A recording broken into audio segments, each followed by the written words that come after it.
El 1 de septiembre de 1730, a las 9:30 de la noche, junto a la montaña de la Lapa, se abrió la tierra.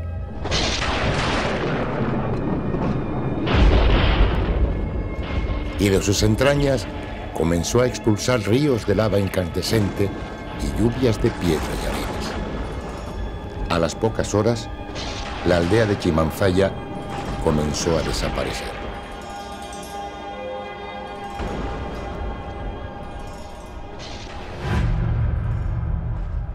Bueno, aquí nos encontramos ante el primer cráter que reventó en la erupción volcánica de 1730 al 36, el volcán conocido como Volcán de los Cuervos, o del Cuervo, pero que realmente se llamaba el Volcán de la Lapa.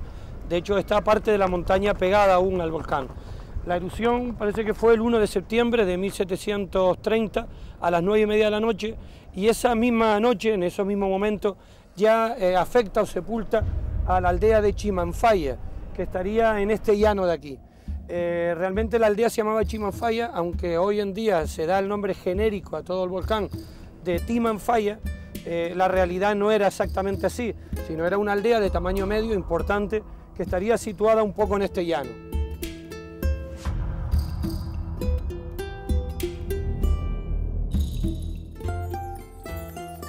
En los siguientes días, meses y años, quedaron barridos del mapa otros pueblos importantes, como Santa Catalina, Mancha Blanca, Tingafa, Maso, El Chupadero, La Jeria y muchos pequeños caseríos.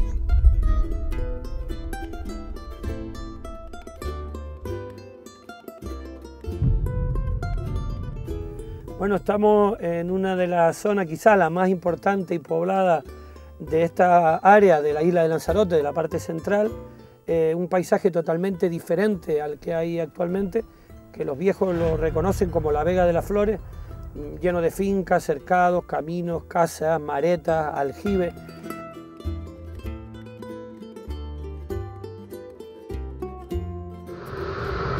Parece que la aldea más importante cubierta por las erupciones fue Mancha Blanca, que no está donde está actualmente Mancha Blanca, sino más hacia el sur, y ahí pues se concentraba gran parte de los más potentados que hubieron en la isla en ese momento, como Bernabé Gutiérrez.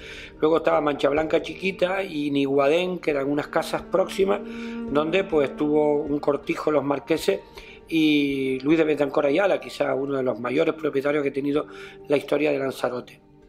Ya de la aldea de Mancha Blanca, dirigiéndonos un poquito hacia el sur, pues encontramos otro pequeño pago que era el Rodeo, que estaba situado entre la actual montaña del Rodeo y Ortiz.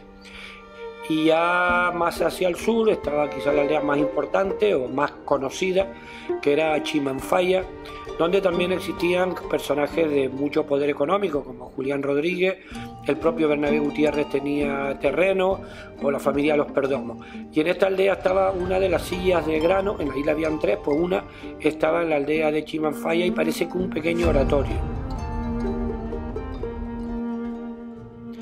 Hacia la zona cubierta por las cenizas del volcán estaba la aldea de La Jeria, que no era muy grande, pero sí de poder económico.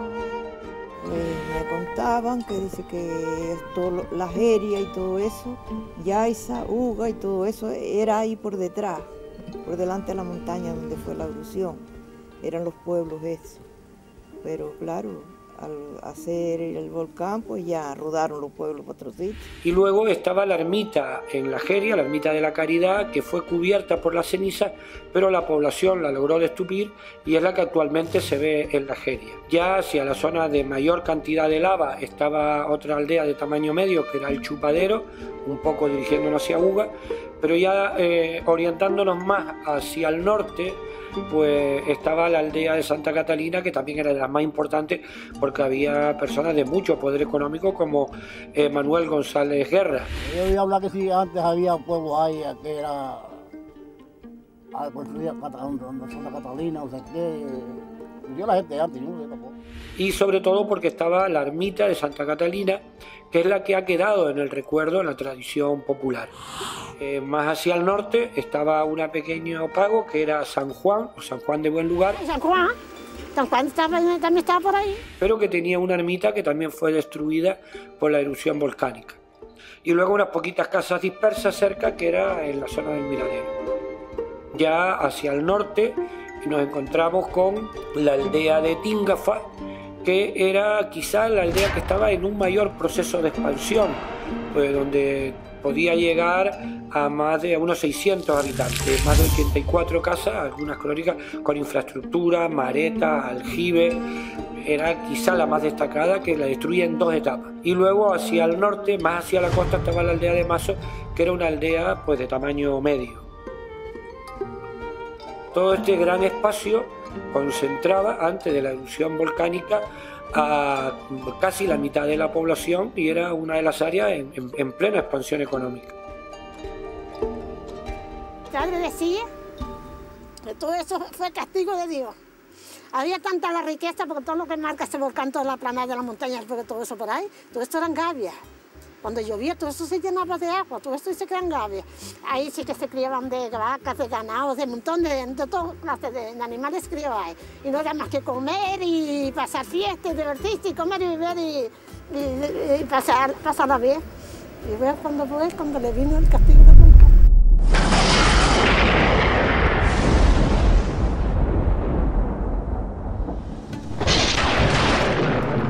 Las erupciones volcánicas en casi 7 años sepultaron para siempre ermitas, casas, aljibes, maretas, taonas, corrales, caminos, muchas de las mejores fincas de la isla, barrancos, ollas, cuevas, peñas y una inmensidad de enseres y objetos queridos. Las consecuencias de este fenómeno natural marcaron el destino de Lanzarote.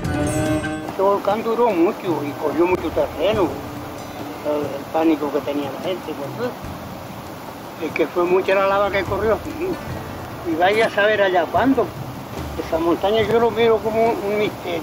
Eso es misterioso. Una cuarta parte del territorio anterior a los volcanes desaparecerá. ¿Qué hicieron nuestros antepasados con ese inmenso pedregal, con ese erial, con ese país intransitable? Movidos por la curiosidad y empujados por la necesidad, comenzaron a penetrar en él. Descubrieron trozos supervivientes de su antiguo terruño que llamaron islotes, algunos grandes por la costa de Tinajo o Yaiza, y otros pequeñitos, perdidos entre las lavas donde apenas asoma el viejo suelo o se adivina entre las grietas. Sí, esto que tenemos aquí debajo, aquí tiene unas higueras plantadas, eso es el islote de Florencio. Yo creo que es una de las higueras que más tras mano estaban, más, digamos que mucho más separadas de la costa que otras, ¿no? Hay una vereda para llegar y eso es lo que le llaman islote porque está aquí, se ve claramente cómo está rodeado de las lavas recientes. Buscaron la tierra madre debajo de las arenas y allí plantaron parras y de allí brotó la uva y el vino del volcán.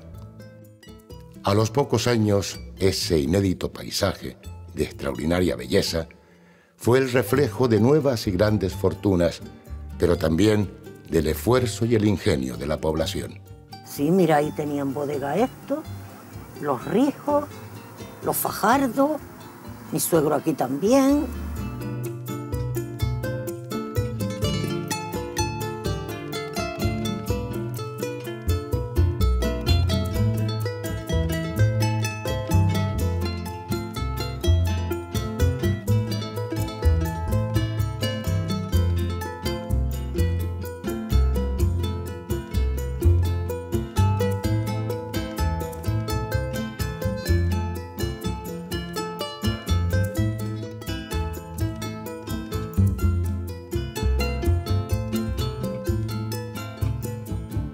Descubrieron que en la costa recién creada y en muy poco tiempo, los peces regresaban a los fondos de las nuevas ensenadas y que el marisco volvía a colonizar los beriles.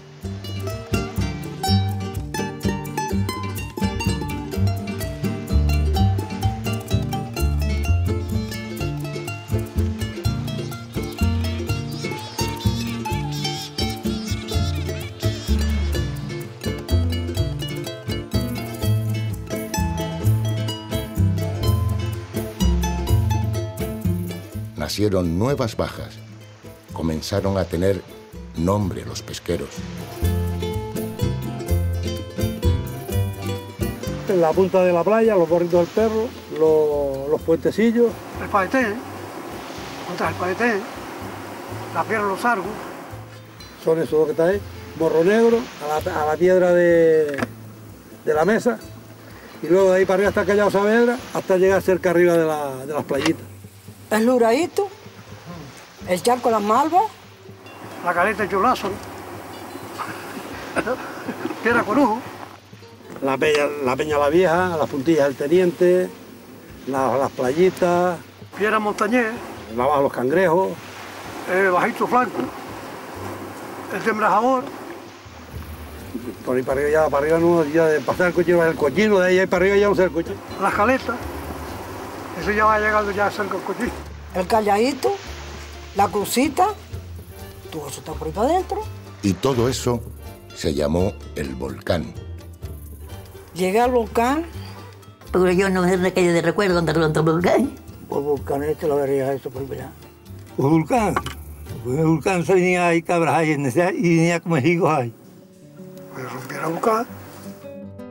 Lo que antes tenía miles de nombres, en formas y recuerdos, se convierte en un horizonte desconocido. Y luego entre María Hernández y Pedro Perico tenemos a Montaña Encantada. Esta montaña encantada, no sé por qué tiene su montaña encantada. Después otros lo llaman montaña rajada, ¿no? Muchas de las montañas del Parque Nacional de Manfaya, o bastante, tienen nombres que yo los propuse, porque no tenían nombre. La gente no le daba nombre. Muy pronto, la gente empezó a descubrirlo. Los pies, a veces descalzos, el pesado andar de los camellos, la dura pezuña de los burros, el andar incesante de las cabras, el marronazo y el tesón fueron abriendo caminos y veredas. Como un nuevo mundo, lleno de sorpresas, comenzó a ser colonizado y la huella humana llegó hasta los confines de ese territorio cuando apenas se apagó. El instinto de supervivencia movió a la gente en una isla de por sí difícil, en una isla donde el ingenio ya había hecho posible la aventura humana, sacando fruto del desierto y vida de la sed. Los vecinos de aquellos años fueron conociendo y reconociendo las posibilidades de sacar alimentos de esa tierra inhóspita. Allí hicieron sus chozas en la orilla del volcán, en pequeños islotes. Allí vivieron, cultivaron, ordeñaron, hicieron quesos. Plantaron en tierras de mala calidad, a costa del ganado o en el interior de grandes y profundas calderas, como volviendo al vientre de esa tierra que, de vez en cuando, despierta.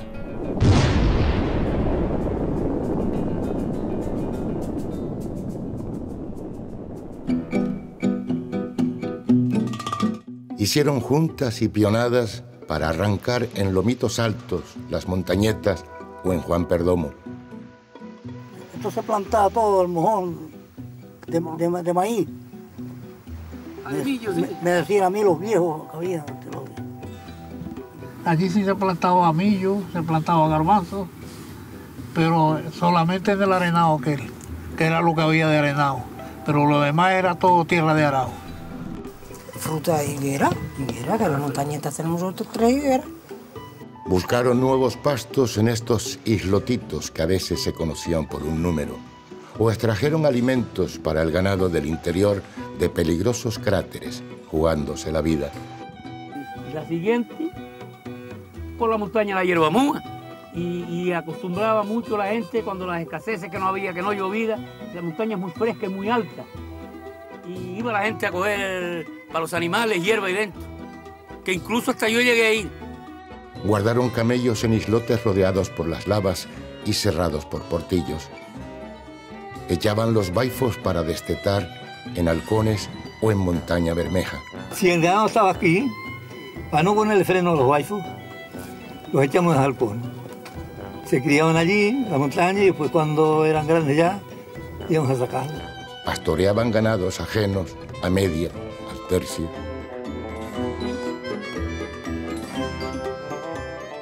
Conquistaron espacios y riquezas sin dueño. Mientras el inmenso mar comenzaba su incesante batalla contra las nuevas orillas, nuestra gente pescaba, mariscaba o recogía sal, y en ocasiones también se dejaba la vida. Nosotros pescamos vieja, pescamos morena, pescamos mero, pescamos sargo, varios pescados, ¿no? Salema. Cuando íbamos a coger sal y a mariscar cuando había marea. Aquí se coge todo, se coge vieja, sargo, todo, morena. Bueno, aquí lo más que se pesca es vieja y sargo. Andando por la costa, descubrieron la baja del Cochino. Y allí nos quedamos, íbamos al Cochino. Usted llegó ahí, la mujer iba al Cochino también con los maridos, los hombres. Ya nos íbamos al Cochino, quedamos allá, las ratas caminando allí, ya me quedó loco.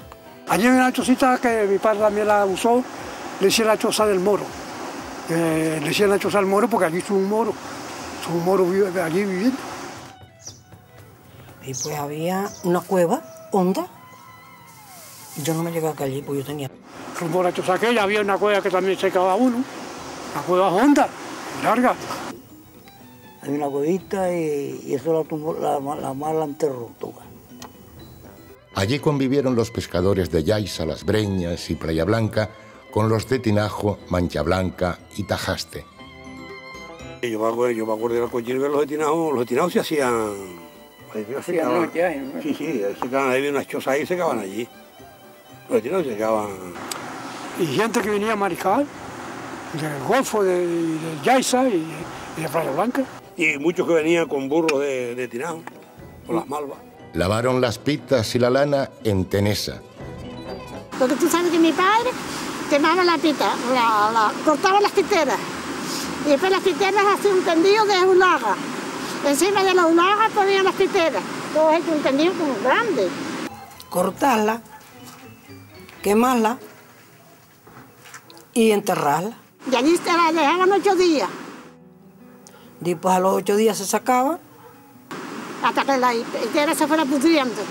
Y ponían una tabla, así, la tabla ancha de pie. Con una cosa que había así grande, como si con unos dientes, sacaba la pita.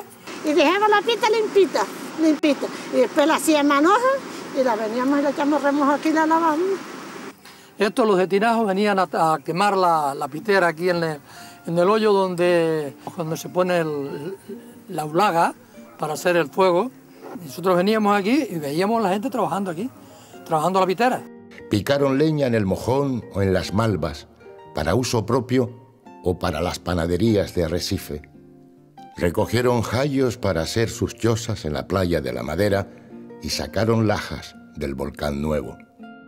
Piedra de la laja aquella del piso es laja de volcán. La había buscado allá en el Mojón de Mazo. Y luego también estaban los picadores de tabaiba, que también pues se dedicaban a picarla, luego las dejaban secar y luego las vendían para horno. La arrancaban, hijo, y le empezaban a dar cortaditas para que se deslechara, y después la ponían al sol. Y cuando estaba seca o ya media seca, la cargaban en camello y la sacaban para afuera o para venderla o para guisar o para caldear, para lo que fuera. Del junco, nacido como un milagro en las arenas de las Junqueras o en las montañas del Fuego, se hizo una de las artesanías más bellas de Lanzarote. Ahí estamos viendo la peña de Santa Catalina y justo detrás está la montaña de la Junquera. Aparte de aquí en esta zona, que es donde más hay, que es la zona de la Junquera, estaría en la zona de los Miraderos, estaría en la Montaña Negra y en varios sitios dentro del parque, pero que igual no tienen nombres concretos. A partir de junio, julio y agosto, que es la mejor época de la recogida de este material, el proceso de recogida pues es tirando simplemente por la flor del junco, que sale con bastante facilidad. Se parte la parte de la semilla y se deja la semilla en la zona para que se conserve y se siga naciendo el junco. Una vez que se recoge, pues se somete al sol, y una vez que esté completamente seco, pues ya está preparado para hacer las piezas de cestería, como se hacen cestos, balayos, zarandas, taños, costureros, etc. Las soletas o los pies descalzos penetraron en las veredas y en ellas se reconoce el trasiego del pasado. Y descalzo, y lo voy a decir un cuento. ¿Descalzo venía por aquí? Y descalzo. Porque las primeras soletas que yo me puse... ¿Sabes una soleta, no? Una soleta era de cuero de camello, porque cuando eso no había ni goma ni nada. De las montañas del fuego a la mar, al miradero, desde Tremesana al islote de Florencio.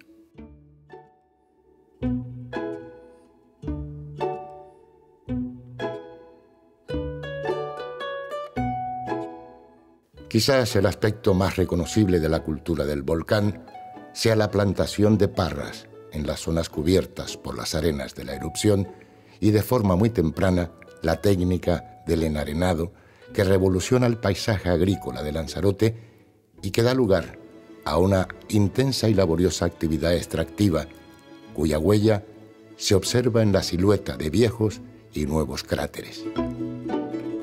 Empezó a echar arena y humo. Usted ve la ajeria, pues ya se ve, en la ajeria hay arena bastante, pero aquello no fue sino del volcán. Entonces cae los discos, ceniza.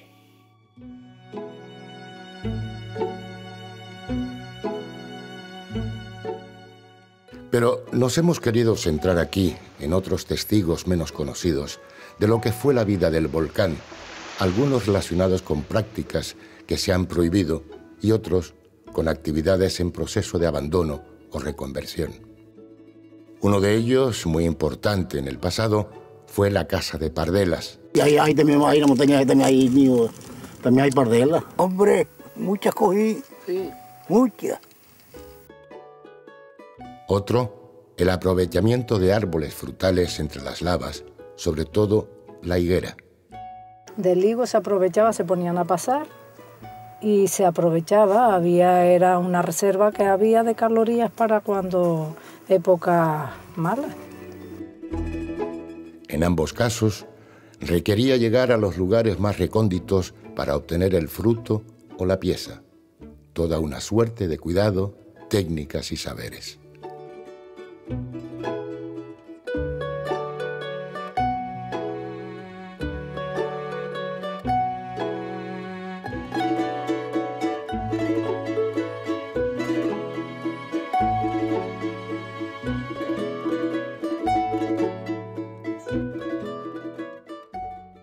Hermano, iba yo a cazar pardelas con él,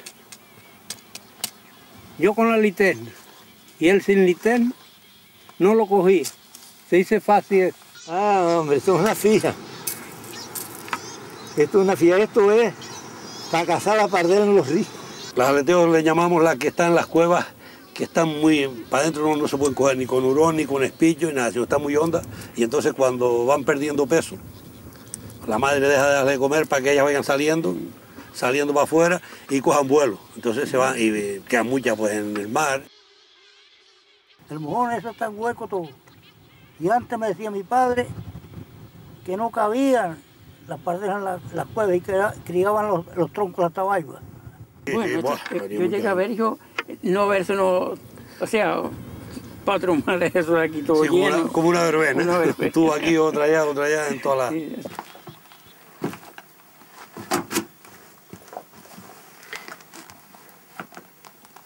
Bueno, pues nos encontramos en el interior de la cueva de las plumas.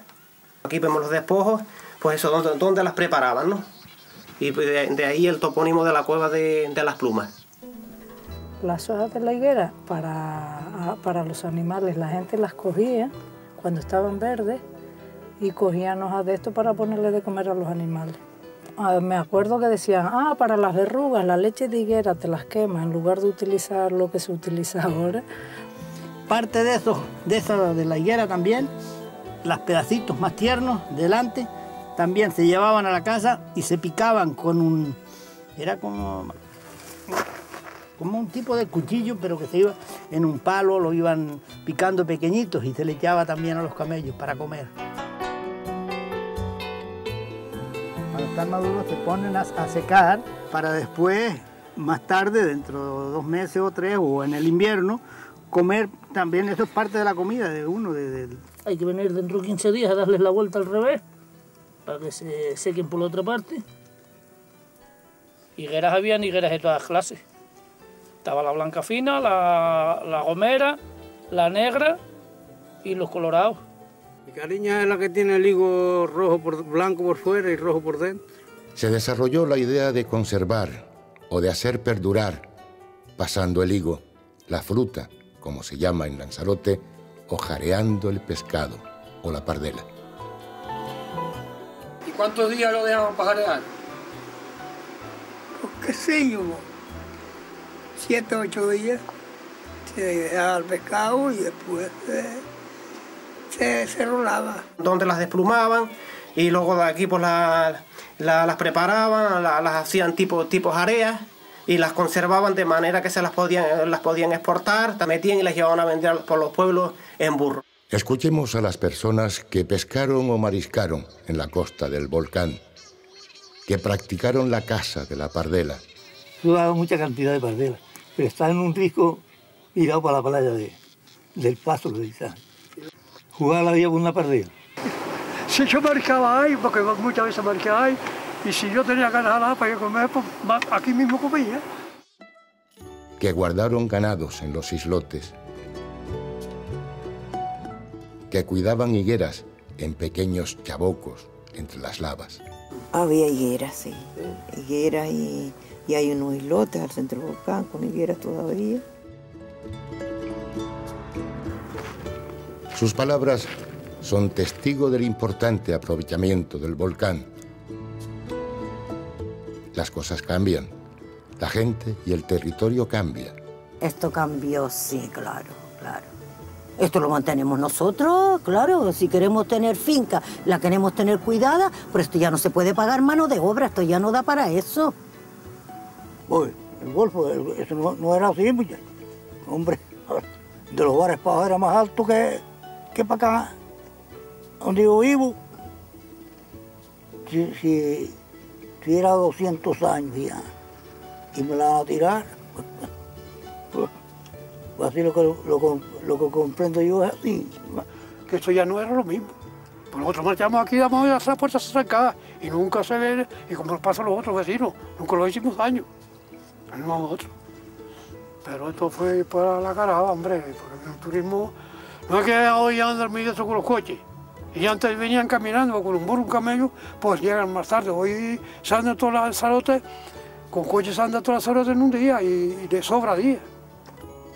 Y en estas últimas décadas, paralelo al abandono de muchas de esas prácticas que aún viven en el recuerdo de mucha gente, de nuestra gente, el volcán también cambió. Hambre no llega a pasar, pero había de todo lo que aquello, gofio, pescado, fruta, leche para comer que había ganado. Algún queso. Eso sí. Ahora, la abundancia, por ejemplo, que hay hoy no, pero que yo por lo menos estoy recordado de pasar hambre. Pero cuando eso había miseria, que también había bastante. Hemos querido rescatar la historia cercana en boca de estos mismos protagonistas. La carretera para llegar a las montañas del fuego fue uno de los primeros testigos que presagió y consolidó ese cambio. ¿Y entonces cómo lo transportaban de aquí cuando venían ustedes? Lo transportábamos en burro generalmente. Mi padre traía la burra y íbamos en burro. Y ahí no había esa carretera. Esa carretera la hicieron cuando hicieron las montañas del fuego acá. Y me decía que se quedaba debajo de las higueras esas y unas cuevas que hay por ahí. Se les hacía de noche y esperaban a que se hiciera por la mañana, de madrugada, para ir a la montaña del fuego a trabajar. A la carretera de la montaña del fuego cuando se hizo la primera carretera. Otros usos que se intentaron obtener como recursos del volcán impactaron en la memoria colectiva, aunque nunca llegaron a ser realidad. Qué sé yo, aquí se quisiera sacar uriano, hay como había unas piedras vivas, aquí se quisiera para sacar uriano, ahí no sacaron uriano ni nada. Si quieres preguntar algo de la montaña del fuego, pues el señor fue el primero que hizo agua en dulce aquí, con una caldera que trajo con agua salada, y la experimentó en la montaña del fuego en islote Hilario. Ese se llamaba don Francisco Poncano, ingeniero. Y entonces, con este vapor, tenía un pequeño generador y tenía una línea de bombillas que llegaba desde aquí, de la parte alta, a la parte baja donde tenía una habitación. Y la gente venía por la noche a ver la luz encendida en la montaña del fuego. Poco a poco irrumpe en nuestra gente la curiosidad por unos fenómenos con los que antes simplemente convivía. Yo llegué allí no había nada de eso del cabildo. Había unos hornos y una casita, no casita, sino como una chocita.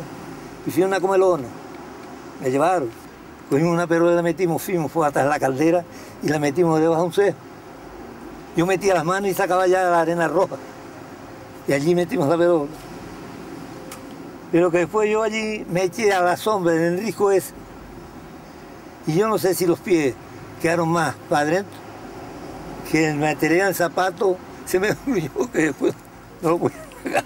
¿Lo del fuego era ahí o usted recuerda otro sitio? No, antes era en otro sitio. Era la verdadera, era donde había una casita, ¿sí? Pero yo la conocí toda la vida, desde niño conocí esa casa, que era la casa verdadera de la Montaña del Fuego. ¿Llegó a ir ahí? Sí, la llegué a ir, sí. ¿Qué es lo que había en esa casa? Nada, una casa con unos hornos que echaba ahí, unas pequeñas cuevas que se metía ahí, algo para guisar, podían llevar carne o lo que sea y se guisaba perfectamente bien, ¿sí? Y asiste con cierto asombro al creciente interés que ese territorio olvidado, duro e inhóspito, iba teniendo en científicos, en artistas.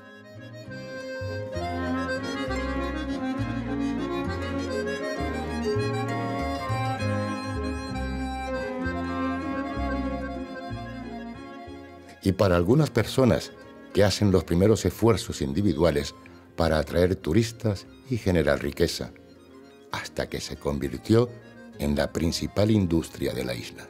Ya empezó a venir sobre el 57, 58, venían a lo mejor 4, 6 turistas a la semana. Traíamos la ulaga en el maletero del coche, hacíamos un hoyito con nuestros cardillitos que traíamos, quemábamos la ulaga, hacíamos otro hoyo, poníamos huevos de gallina y los asábamos también con el calor de la montaña. Todo esto ya forma parte de la historia del volcán, de una parte importante del territorio de Lanzarote que hoy visitan millones de personas. ¿Podríamos hablar entonces de una verdadera cultura del volcán? ¿De formas singulares de vivir? ¿De prácticas y actividades adaptadas al territorio más joven de la isla, con soluciones originales a problemas nunca antes conocidos? Hemos intentado que los saberes guardados por las personas que hicieron posible todo esto, muchas ya fallecidas y otras ancianas, den respuestas a esas preguntas. Eso me lo contó mi suegra, de que aquí hubo una lluvia de arena. Incluso se dice, no sé, que si dicen que ahí había una ermita y que y después cuando fue la erupción, como que quedó esa peña ahí así, eso cuentan, no sé. Hacer de la memoria una vivencia del presente es un ejercicio que engrandece la autoestima de sus protagonistas. Quienes han creído que su pasado y el territorio pobre y marginal que habitaron y trabajaron no tenía valor y era algo ajeno a los gustos de quienes ven el volcán tan solo como un escenario, ahora nos dicen: esto que ven somos nosotras y nosotros, la cultura del volcán. Somos nosotras y nosotros quienes sacamos vida entre las grietas y frutos de las cenizas, y quienes como un tesoro guardamos la memoria siglo a siglo de aquel 1 de septiembre de 1730, cuando se abrió la tierra, de aquellos interminables años en que todo fue fuego y oscuridad.